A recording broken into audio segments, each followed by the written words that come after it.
আপনি কি জানেন হযরত আইয়ুব আলাইহিস সালাম দীর্ঘ ১৩ বছর রোগ ভোগের পর আল্লাহর হুকুমে এক ঝর্ণায় গোসল করে সুস্থ হয়ে গেলেন।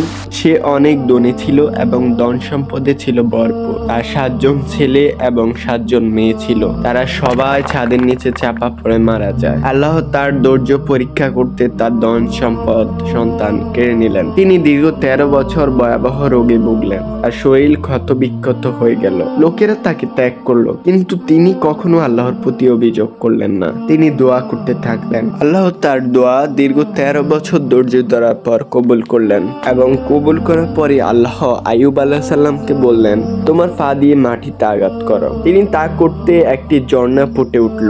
তিনি সেই পানিতে গোসল করলেন আর তৎক্ষণাৎ তার শরীর সুস্থ হয়ে গেল। আল্লাহ তার ধন সম্পদ ৭ ছেলে ও ৭ মেয়েকে পুনরুজ্জীবিত করে তার কাছে ফিরিয়ে দেয় এবং নতুন করে আরো ৭ জন ছেলে এবং ৭ জন মেয়ে দান করেন।